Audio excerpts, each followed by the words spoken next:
There's what bikers say, and then there's the truth. And the truth isn't always flattering.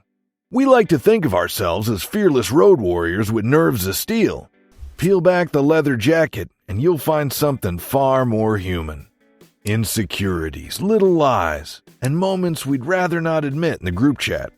Today we're throwing the helmet visor wide open and letting all the embarrassing, awkward, and brutally honest thoughts spill out. No sugarcoating, no cool guy act, just the stuff we've all secretly thought or done, whether we admit it or not. And if you're sitting there thinking, I've never done any of this. Yeah, sure buddy. Number 1.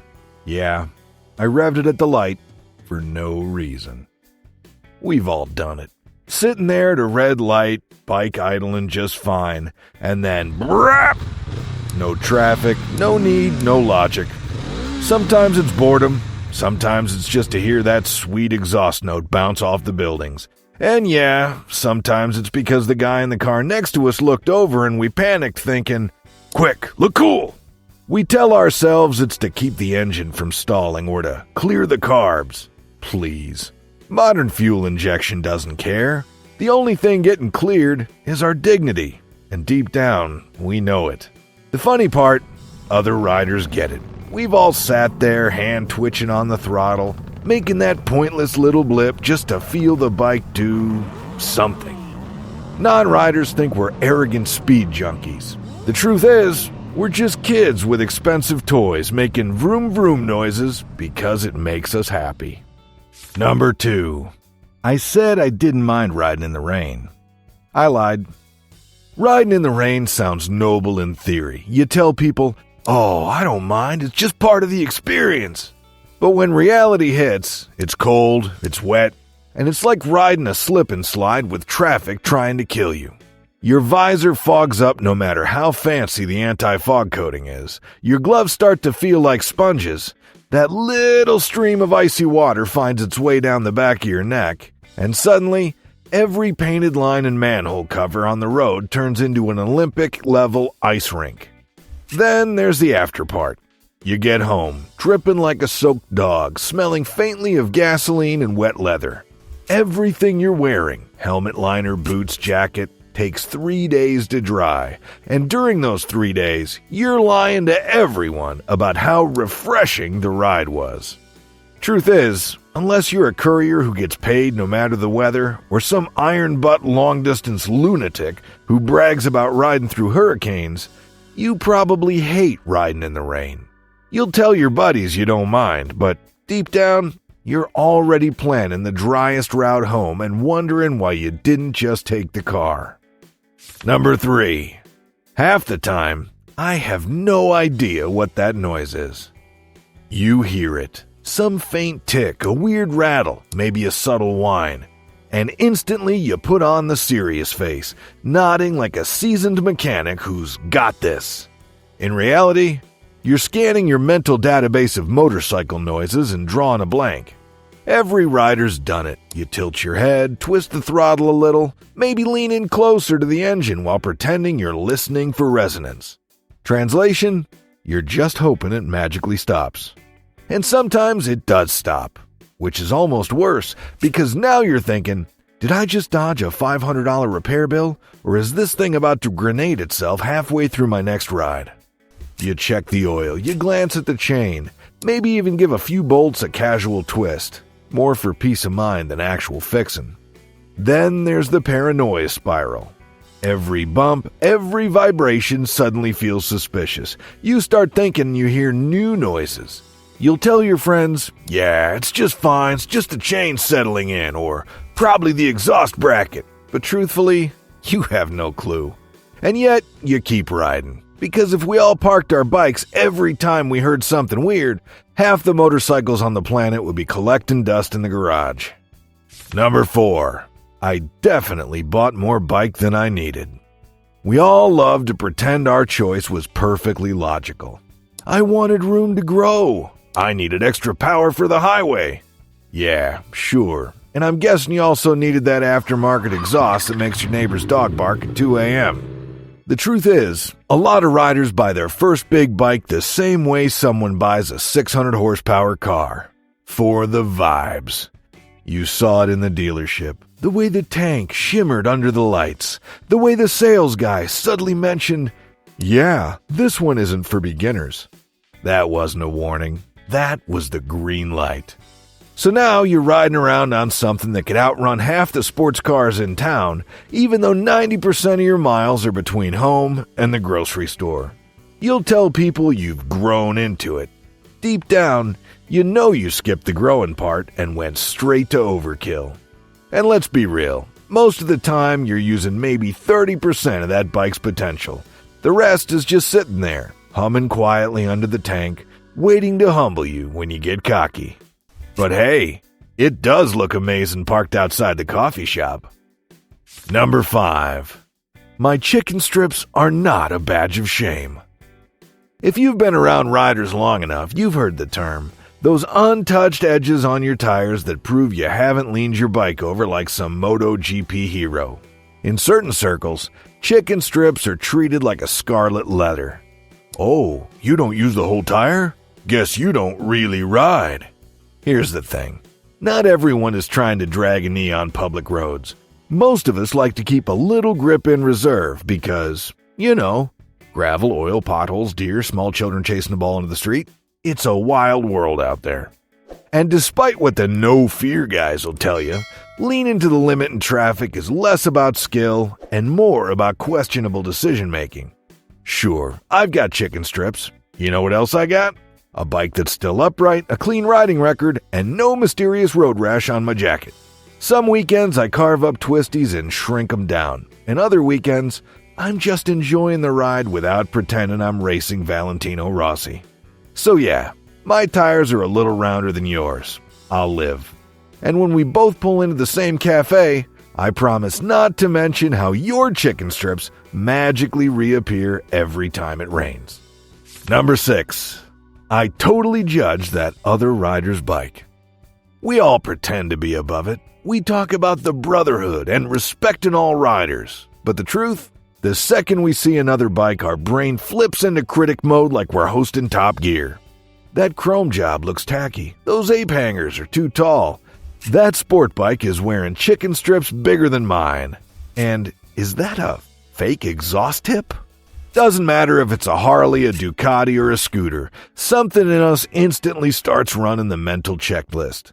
We notice the paint job, the seat choice, the brand of tires, even the angle of the license plate. And yes, sometimes we make assumptions about the rider based on what he's wearing.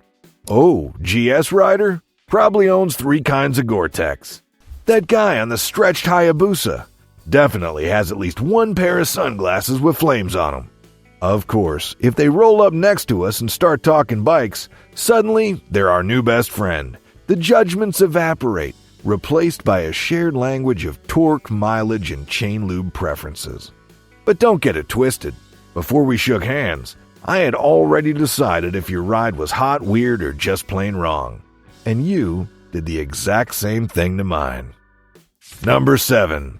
I've gone for a ride just to show off my gear. Sometimes the destination doesn't matter. Sometimes there isn't even a destination. The ride exists for one reason: to let people see you wearing that brand new jacket, gloves, or helmet. You could have taken the car to grab milk, but the world needs to witness your latest piece of two-wheeled fashion. We tell ourselves it's about breaking in the leather or testing the fit, but come on. That jacket fits fine. Those gloves don't need testing. They need to be seen. You're not riding past the coffee shop because it's on the way. You're riding past the coffee shop because it has the most outdoor seating, and you're hoping someone looks up from their latte and thinks, "Damn, that's a nice setup." And it's not just new gear. Even an old favorite jacket can make you want to take the long way around, just for that little ego boost. It's human nature. Riders spend money on gear that's functional, sure, but we all know style plays just as big a role. It's not about vanity, it's about presentation. And if you're gonna spend hundreds on something that makes you look like a MotoGP god, you're sure as hell not leaving it in the closet. Number 8. I said I wasn't scared. I was. Every rider has that moment, that one that makes your stomach drop and your heart try to punch its way out of your chest. It might be a car that pulls out without looking, a corner that tightens up way faster than you expected, or a sudden gust of wind on a bridge that makes you feel like a kite about to take off. But when you finally stop, pull off the helmet, and someone asks, "Were you scared?" We lie. We just smile, shake our head, and say something macho like, "Nah, had it under control." Inside, though, our brain is replaying the moment in slow motion, analyzing every twitch of the bars and every sound the bike made. Fear isn't weakness. It's a survival tool. But the motorcycle world still has that unwritten rule about keeping it cool. Admitting you were scared feels like admitting you're not good enough yet. Truth is, every rider, from beginners to seasoned track veterans, have moments where they're just along for the ride, hoping everything stays upright. The visor hides the wide eyes, and the voice stays steady, but inside, you're already promising yourself you'll take that corner a little slower next time. Number 9. I've stalled in public and pretended it didn't happen. Nothing strips away your cool biker image faster than a sudden, awkward stall in the middle of traffic. 1 second, you're ready to roll away like some cinematic hero. The next, pa-chunk, your bike lurches forward and dies like a stubborn lawnmower. And of course, it always happens at the worst possible moment. At a busy intersection with a line of cars behind you, or right next to that one guy in a Corvette who's already judging you for wearing a helmet. The key is damage control. Quick restart, keep your body language relaxed, act like it was completely intentional. No eye contact, no apologetic wave, just ride off like it never happened. Inside, though, you're screaming at yourself. You know exactly what went wrong. Maybe a lazy clutch release, maybe a little too little throttle, but instead of dwelling on it, you just start praying no one caught it on their dash cam.